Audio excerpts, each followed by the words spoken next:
Well, hi again, everybody. Welcome to another episode of 100 Yards of Football. This is our 2026 Draft Prospect Show, along with Joey Clinkscales, who joins us from San Francisco, or really south of San Francisco in Santa Clara, just a little bit south of the city. He's at Levi Stadium, right near there with a friend, and we certainly appreciate him taking time out of his busy schedule to be with us during Super Bowl week. And our NFL and NCAA analyst, Brian LeBel, they both join us. And thank you, gentlemen. Appreciate you being here. It's Friday afternoon. We weren't able to make the show on our normal occasion because Joey was in flight, actually. And Joey, you're out at Super Bowl festivities. Obviously, everybody that we're going to be talking about has some NFL aspirations, including the quarterback that we're going to visit with first.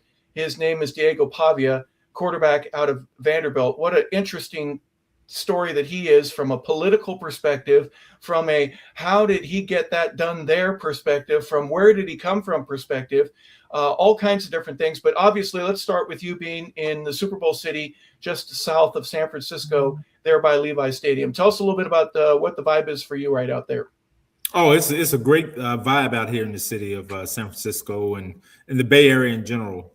Everybody's excited about the Super Bowl. I've been to several functions since I've been here and events, and I've been in events with the commissioner. So it's really been good. Everybody's excited to be here again. When I was with the Raiders, the Super Bowl was here. I guess it was in 18 or 19, 17 or 18. I'm not sure when it was, but it was a good vibe then. And it's a similar feeling because I think the two teams that we have playing in the Super Bowl here are really equally yoked in some instances, especially from a defensive standpoint, where and you have two quarterbacks who have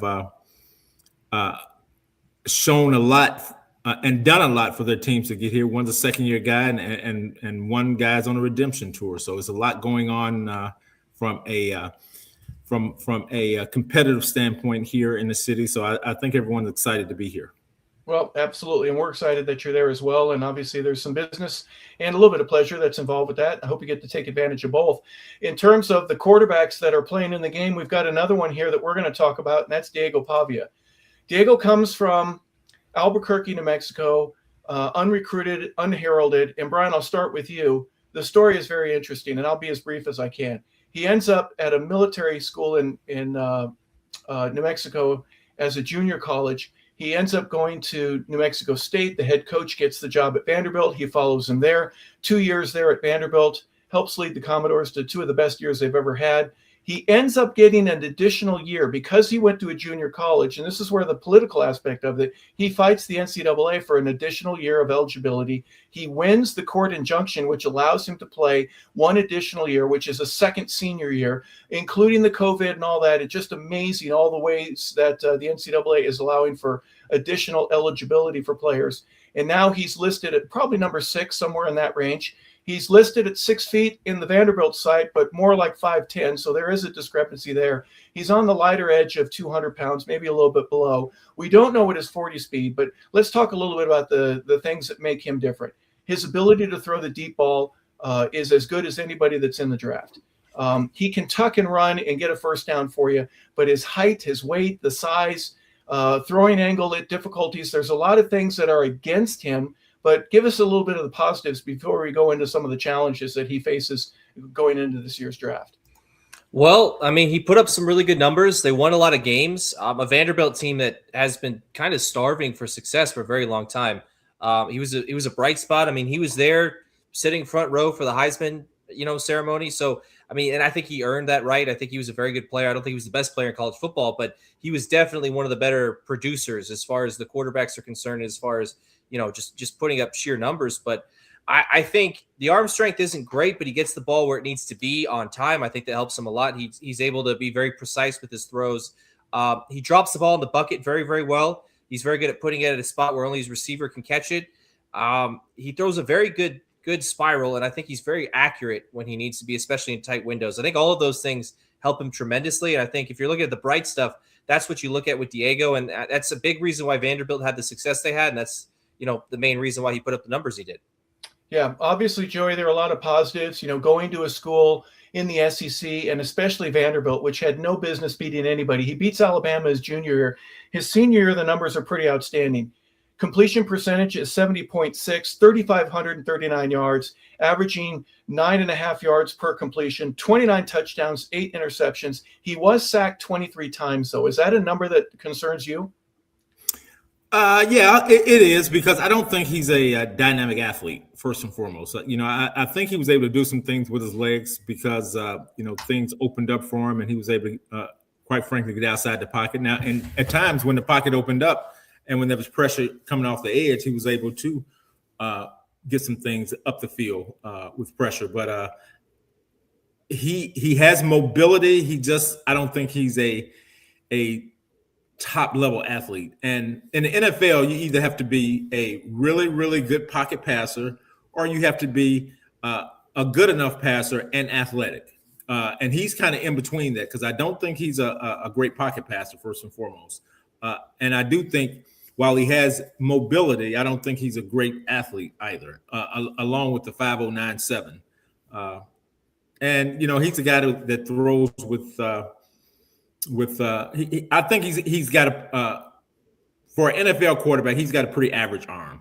So I don't think he's the most talented from an arm talent standpoint. Now, the thing that he has that you can never take away from him is he's ultra competitive. He's got a lot of grit, a lot of determination. He's got on-field leadership. And, he is the perfect college quarterback. He has traits which is one of his idols, which is good and bad, of a Johnny Manziel. He has that kind of persona, college persona, with him. I'm just not sure any of the things I just talked about, which made him a great college football player and which transformed the Vanderbilt football program, will transform a professional football team. And, out of all the good things I said, I could give you twice that many negatives, especially from an off the field standpoint, off the field character standpoint, off the field leadership standpoint, all those things that you would want your quarterback to have from that standpoint. He's lacking in spades. Interesting that you would say that. There's a lot of things that you would say that would get me to go, okay, full stop, after you said he's a great college quarterback. Brian, I'm going to ask you, there are 6'2", 6'4", 6'5" quarterbacks in droves that are available in any draft. And now you're looking at a guy that that Joey just said is 5'9" and 7/8", right? He's not even 5'10". Tell me why I would want to take a chance on a Diego Pavia versus going with a guy that may not have the same skill set and especially not being able to get out of the pocket in the same way. But the potential, especially at playing at the pro level, might exist with another player who's a little bit taller and just needs a little bit more coaching. Some of these shorter quarterbacks have had success, but those guys are in the film room every day, right? The Russell Wilsons, the Drew Brees, they work tremendously hard. There's no character issues, none of those things, right? They're going to show up for work. They're going to be a leader on and off the field, and they do everything they can to succeed. Diego loves to use his legs. He's not the most effective, but like Joey mentioned, he loves to get out of the pocket, especially in the red zone, to kind of extend plays and try to get to the end zone on his feet. He does it. I think he had 10 rushing touchdowns last year. So, he's got a knack for doing that. But the problem at his size is the durability question, right? It's just going to be, can he take hit after hit at an NFL level? And I just, nobody really can, right? Even guys like Aaron Rodgers and Russell Wilson, who scrambled a lot earlier in their career, they learned to slide, learn to get a bounce. And I think it's a huge aspect of Diego's game, and I'm not sure he's a very good quarterback without that. And then to add to it, it's just, the positive might be he's not a first-round pick, right? I don't think he's a second-round pick. It just depends on where he falls. If he's a late-round guy or maybe like an undrafted guy that a team can bring into camp and take a chance on and maybe have him fight for a second spot or a third spot on a roster to come in and compete and maybe be a depth piece or a backup, I think maybe that suits him the best, at least right now. And if a team has very little risk, they might be willing to, say, hey, let's take a shot and bring him in. But it's one of those guys, the longer you're in college, and some of these guys, like Joey said, they're good college quarterbacks. They're very good college quarterbacks, but it's a totally different ballgame when you get to the next level. Your mindset, everything has to change and you have to adapt. And I'm not sure he has the tools necessary in order to do that and be a really effective next level quarterback. Joey, I was in training camp with the Falcons a couple years ago when they brought in a guy named Desmond Ritter, a third-round pick out of Cincinnati. And one of the things about Desmond is that he had played in 46 games in college. And I was talking with Dave Archer, the former NFL quarterback who was the announcer on the radio for the Falcons network. And I said, Dave, 46 games, that's got to be a plus for this young man, isn't it? And Dave says, just point blank, he goes, that doesn't transfer well into the NFL game. You'll notice that there's a lot of quarterbacks that leave after 1 or 2 years of starting, and then that's it. So Diego, even though he's played for 5 full years, literally, that may not transfer over. I'm not saying that applies to him directly, but Brian brings up an interesting point. He may have to change his game or what worked for him, because if he wants to scramble and gain 20 yards downfield or get into the red zone and gain 6 or 7 and take a knee, he might get hit and be on the wrong end of an injury. Yeah, I think going back to the starts, I'm of the opposite mindset. I think the more a guy can play, especially in college, will better prepare him for the National Football League. Guys have to play football, whether it's 2 years, 3 years. I know Coach Parcells, there was always a line of demarcation. I mean, if a guy didn't play, if he didn't have at least 25 starts in his belt, I mean, he would not consider the guy. Wow. Now, football has changed from the time he was running organizations till today, especially with the way guys come out early and transfer portal, so on and so forth. But it's something to that. Guys need to play football. So if a guy is a starter and he's only been a 1-year starter, there's a huge learning curve that the guy has to go through. So you're going to invest in a player who has a limited amount of starts, and you don't know if, especially if the guy is not from a major conference. So you don't know how, when the pressure really hits, how this guy's going to react. So there are a lot of things that go into drafting the quarterback. After all, the quarterback position is where some of the biggest misses in the history of the draft have occurred. So you need to make sure you know exactly what you're getting. And a guy like Diego Pavia, if someone brings him in, he can't go into every situation.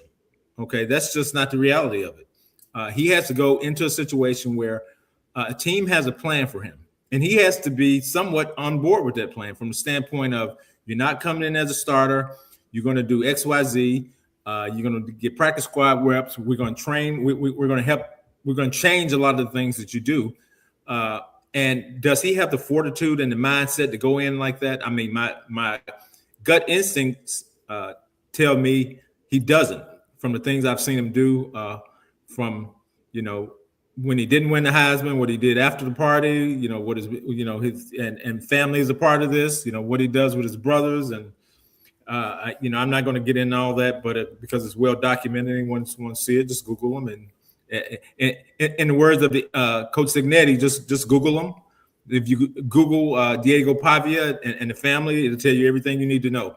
So from a leadership perspective, I would be hesitant to bring someone who, if things aren't on his terms, seems to be a little bit cancerous or can be cancerous to your organization. So for me as an executive, unless we have a direct and consistent plan for this player, I would not bring this player into my building. Yeah, that's an interesting perspective. And Brian, before we go, I want to look at his numbers, or at least, let them do the talking. 53%, 13 touchdowns, 6 interceptions when he first got a chance to play at the Division I level at New Mexico State. 60.4, 26 touchdowns, 9 interceptions, and 23. 24 was an interesting year for him, kind of a breakout. And this is where last year he ended up beating Alabama. They lose to Georgia State early in the game, or in the season, but really makes some waves. 20 touchdowns, 4 interceptions. His completion percentage just a tick under 60. And then again, this year, I mentioned the numbers earlier, 70%, 70.4, which is outstanding. 29 touchdowns, 8 interceptions. Here's a guy that has really shown improvement over the years, and especially at the time when he needed to lead, he was able to do so and put Vanderbilt in a spot where they haven't been in SEC folklore in decades. So there's a lot of hot news around it, but when you draft a quarterback or when you sign one as a free agent, I don't care how hot he was back then. It's what is he going to be able to do during the heat of a training camp, and how can he make our roster? Yeah, and I think a lot is going to be kind of answered at his, his combine, right? A lot of people are going to, hand size is a big deal. How far you can throw the football. I mean, you see quarterbacks, especially in the league the way it is now, guys scrambling left and right. I remember Zach Wilson. There was tape of him, scrambling to his left and throwing the ball to his right and flicking the ball 60 yards downfield. And there were people wondering if he should be the first overall pick after that. So, things change and obviously different things happen, but every decent NFL executive is going to understand the off the field stuff, right? That's obviously going to be a problem. They're going to do their homework. They're going to understand, especially if you're going to bring him in. And I think that's part of the reason why people have him so low on the quarterback totem pole. Because you remember, there's a couple quarterbacks like Dante Moore. He came back, right? There's other guys. Chambliss right now is fighting for another year. So assuming those guys are off the table for at least this draft class, he's still near the bottom 10 as far as guys, depending on which draft board you look at and who ranks it. But, obviously there's reasons for that. The durability is an issue. The size is an issue. The off the field stuff is an issue. So I think the real, making of whether Diego Pavia is going to be an NFL quarterback, if he's going to be on a roster, whatever happens, that's up to him, right? He's going to have to come in. He's going to have to work hard. He's going to have to prove what he can do. He's going to have to prove that he's willing to buy in. If a team is willing to say, hey, we'll give you a chance, like Joey mentioned, and we'll surround you with good players and put you in a decent situation, but you have to work, right? You have to want it. And, that remains to be seen. I think he put in enough work at Vanderbilt, right, to put up numbers and at least help them win some football games. But the NFL level, it's a totally different monster. And I think that's, the make or break for a lot of these guys is, are you willing to fight? Are you willing to put in the work? And are you willing to stay the path? And just have to wait and see with Diego. And Joey, what Brian's saying is all true. And what I would iterate along with that is, how much of a chance is he going to get, knowing full well, as you mentioned just a few moments ago, if he's not my number one quarterback, I'm not going to put the same time into him as I would who my regular number one quarterback is. So he's going to have to really become a pro and do so on his own in a level where he may have to pull a couple receivers aside every day in practice there during spring and OTAs and everything like that, just so he gets a better feel. Is that kind of the plan that you see for him? Or is there something that, no, if he gets drafted in the 4th or 5th round and he goes to an organization that says, all right, you got to sit and wait, but learn the playbook, and you never know when you're going to get put in. I might put you in with the ones at any one time. I'm not sure which one is best, but give me your final word here on Diego Pavia before we go. Well, I'll put it like this. Everybody's going to come in at 0.0. He's going to come in with a lot of talented players, and I would be surprised if he's the only quarterback with that team drafted. They may bring in a free agent, and he and the free agent will be ranked together. Okay, he's going to have to show what he can do, and that means on the field and off the field. In the evenings when he may want to go out, and if his brothers are in town, they may want to go out, and his other quarterback is studying. Guess what? He better be studying. A la Brock Purdy, last pick of the draft. He had a first rounder there in Trey Lance, and he had other people there. And guess what? I think Garoppolo was there, maybe. I'm not sure. But I know Trey Lance was the number 3 pick in the draft or so. And guess what? Brock Purdy just kept working and working and working. And finally, the head coach, which is the owner, said, hey, I got some good news and some bad news. The good news is we got a quarterback. The bad news is it's not the first rounder. It's the guy we took he was Mr. Irrelevant, the last pick of the draft. Yep. And guess what? And they've had success with that guy because that guy has the right work ethic, the right mentality. His team plays for him. And I'm saying all this not to say that they won't do that for Diego if he puts in the work. Okay. Now, I would love to be proven wrong about Diego. I've just seen this story play out so many times that he's going to have to show me that he can do the right things to become an NFL quarterback, because what you did in college at this point doesn't matter anymore. And he's got great tape. He's limited in some aspects of his game, but he's got, he does some really good things. But it's the other things that you don't trust. If you were buying a stock and you see these things, but then you see the other things, that stock is problematic. Okay. And you would try to stay away from that stock because you don't know if there is an upside to that stock. I mean, you may invest a little bit of money in it. That way it doesn't hurt you if it doesn't grow, if it didn't do anything. But you're not going to put a big investment in something that's going to that has a chance to fluctuate or just crash altogether. And that's the way I see Diego Pavia. Yeah, and until right, who's going to go all in, when you're not sure what his. I still remember, and I use this as an example, when Julio Jones with the Atlanta Falcons, when he cut his hair. Remember, he had some braids, and his hair was down at shoulder level, and he comes in training camp with the crew cut, Brian, and somebody asked him and says, "Hey, Julio, why'd you cut your hair?" And he goes, "I'm a pro. I want to look like one. I want to play like one, and I'm going to act like one too. And it's time to get rid of the hair. It's time for me to start doing my job." Diego has some things to prove because he has a little bit of baggage with him. But you know what? His play on the field has been good, but it's not good enough from a 5'9" guy, or maybe 5'10", to be able to impress somebody to go, you know what? I'm moving you up in the draft. I'm going to give you a really big signing bonus. I'm just not sure yet, young man. You're going to have to prove it to me before we make that commitment. So final thoughts from you, Brian. You know, especially at the quarterback position, you gotta kind of eliminate all doubt, right? If you're going to bring in a guy that can come in and he's going to have to lead your team, whether you like it or not, he's going to have to be the leader on the field and off the field. And if there's any sort of, doubt in the back of your mind when you're bringing in a guy, I don't think you can really fully back him. And I think that's why, I don't think any team is going to fully back Diego. I think he's going to have to go in and fight, probably for a backup job initially, if I'm being honest. He's probably going to have to earn a number 2 spot somewhere. But if he can come in and do that, I think he's got the talent. I think, I'd love, like Joey said, I'd love to be proven wrong, right? We'd love to be proven wrong. I'd love to see guys succeed. But, it's a long uphill battle for him, just the intangible stuff aside. So wish him all the best. I think he's a decent player. I just, at the next level, it's hard to see it translating, and it's, hard to see him being more than a number 2 guy, especially the first or second year of his career. Well, there you have it, folks. Our perspective here on one of the quarterbacks that is ranked in the 5th or 6th spot, depending on which board you're looking at. But we appreciate you tuning in. Listen to Joey Clinkscales and Brian LeBel. I'm Harper LeBel saying thank you for tuning in to 100 Yards of Football. This has been our 2026 NFL Draft Prospect Show featuring Diego Pavia, quarterback out of Vanderbilt.